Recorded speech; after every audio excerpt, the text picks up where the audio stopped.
Hablaremos esta noche de máscaras, o de asuntos de máscaras.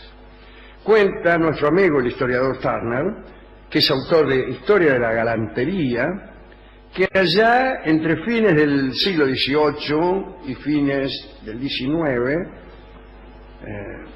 fuera del ámbito artístico y tal vez fuera del ámbito carnavalesco, las máscaras se pusieron de moda. Se pusieron de moda en Londres y en París.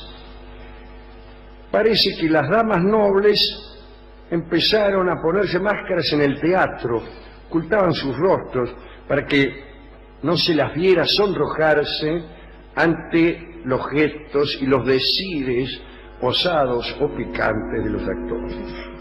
También en los jardines de paseo, estas mismas damas u otras, siempre enmascaradas, podían flirtear con cualquier galán que las abordara, o expresar intenciones frívolas y establecer cuantas citas juzgaran convenientes. Es decir, se consideraban a salvo de cualquier sentimiento de culpa o de humillación solo por usar máscaras. El hecho de que las prostitutas continuaran también en aquella época usando máscaras o antifaces no disuadía a las mujeres ricas que disfrutaban muchísimo de aquella moda. Existieron por esos tiempos muchísimos bailongos de máscaras que en realidad concedían mucha libertad a los audaces. En su forma original eran bailes en los que se presentaban individuos disfrazados por completo, representaban incluso un papel y hasta eran debidamente aplaudidos por los demás. Ese era el estilo de las fiestas de disfraz hasta los tiempos de Luis XV. Había como un escrúpulo de precisión en el disfraz y también una conducta que debía acompañar a los trajes. Y no se prestaba atención al anonimato, sino más bien a la categoría del disfraz, como se ha dicho, y a la representación hecha con él. Pero allá por fines del siglo XVIII empezaron a organizarse reuniones en las que se privilegió el secreto. Uno iba a esas reuniones a no ser reconocido. Aquel desconocimiento posibilitaba, una circulación más impune. Uno podía intentar amores prohibidos, si era un hombre casado, podía hacerlo incluso en un círculo propio, porque no se lo reconocía, ¿no? Pero también entraban allí bandidos y toda clase de hombres buscados por la ley. El atractivo de estas reuniones estaba en el hecho de que cualquiera podía ir. No había invitación. Es más, la invitación formal estaba rigurosamente prohibida. Las grandes damas no tenían necesidad alguna de acudir acompañadas de escolta, ¿no? Estaba prohibido sacarse la máscara o el disfraz. Prohibido. Al parecer, sin embargo, en ciertas habitaciones interiores del bailongo era posible hacerlo. Dice el cronista: cuchicheos, discretas presiones y primeros abrazos constituían las libertades permitidas en esas reuniones. No hablamos del primer abrazo. Sí, de las primeras cosas. Sí. El primer beso es extraordinario, ¿no? Hablaremos. Hágame acordar, ¿eh? Bueno, y de vez en cuando llegaba la policía, caía la cana y ordenaba a los asistentes desenmascararse. A ver, sáquense todas las máscaras, y muchas veces quedaban sorprendidos al descubrir quiénes eran realmente los que estaban ocultos tras la máscara. Los bailes de máscaras fueron objeto durante más de un siglo de violentos ataques por parte de puritanos. Llegaron algunos a sugerir que quienes frecuentaban aquellos bailes debían pagar un impuesto especial para sostener las maternidades cuyas cunas contribuían a poblar. Pero bueno, eso son donosuras de conservador. Un fanático de estos bailes de máscaras era Napoleón.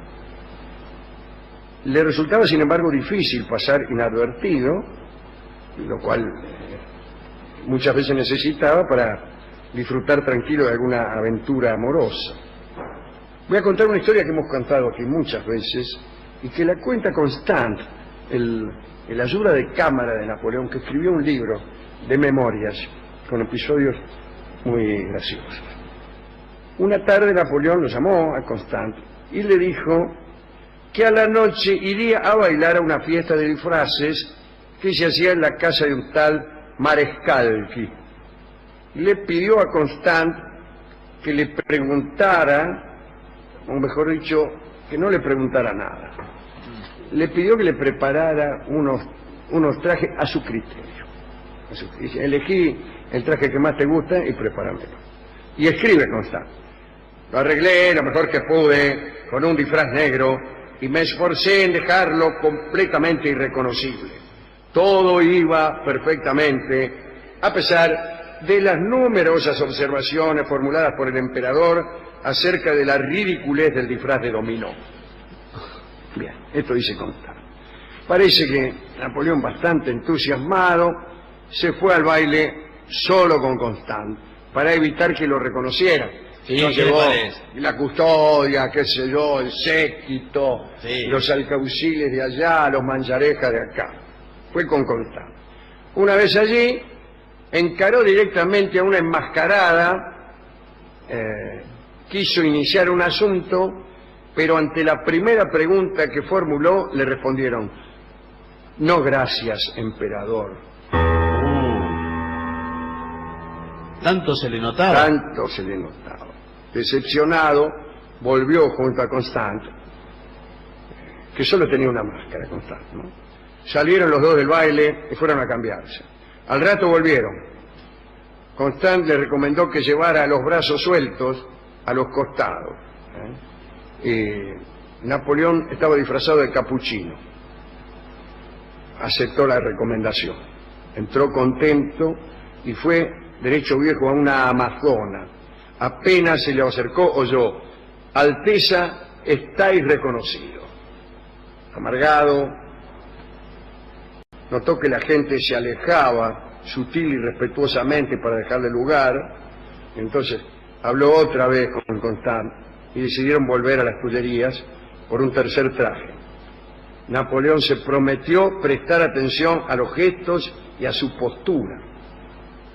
Regresó al baile vestido de romano enmascarado y entró en la sala empujando y codeando a todos. Y esta vez se le acercaron. Constant cuenta que al oído una hermosa Vestal le dijo: buenas noches, majestad. Humillado, Napoleón salió corriendo y regresó al rato disfrazado de pachá turco.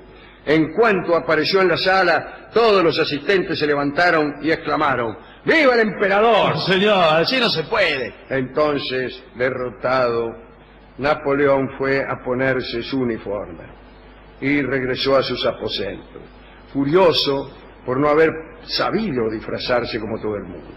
Un rato más tarde, resignado, le ordenó a Constant que fuera a buscar a la señorita de Soulard, una antigua amante. Constant cuenta que le ordenó también que le dijera a aquella muchacha, en el momento de encontrarla, que el emperador de Francia, Napoleón, la esperaba en sus aposentos, ansioso y desnudo.